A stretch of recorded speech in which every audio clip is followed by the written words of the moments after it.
একটা গল্প শেয়ার করি সবার সাথে। A very interesting story about this young বয় যে পড়াশোনায় খুব একটা ভালো করছিল না স্কুলে, কিন্তু ওর মা তারপরও চাচ্ছিল ছেলে এসএটিটা দিক, একবার ট্রাই করে দেখুক কেমন হয়।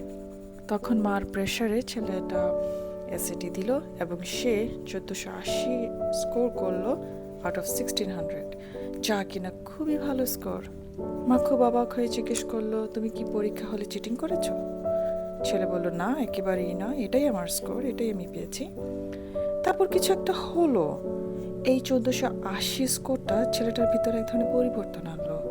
সে যাদের সাথে সবসময় মিশতো, যাদের সাথে চলাফেরা করতো, তাদের সাথে চলাফেরা করা বন্ধ করে দিল, মিশা বন্ধ করে দিল। অনেক পরিশ্রমী হলো পড়াশোনায়, কাজে, ভালো একটা ইউনিভার্সিটিতে ভর্তি হলো।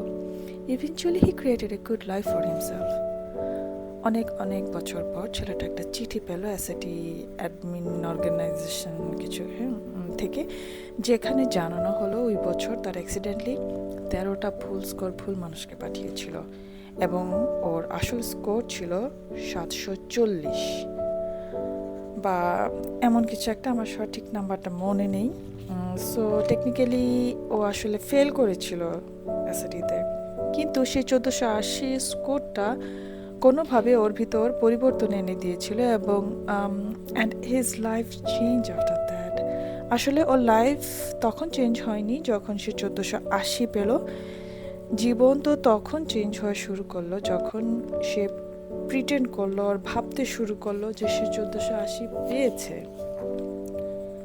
তো তুমি যদি আসলেই বড় কিছু অর্জন করতে চাও, বড় কারো মতো হতে চাও, তবে ভাবতে শুরু করো ওই মানুষটার মতো যার মতো তুমি হতে চাও।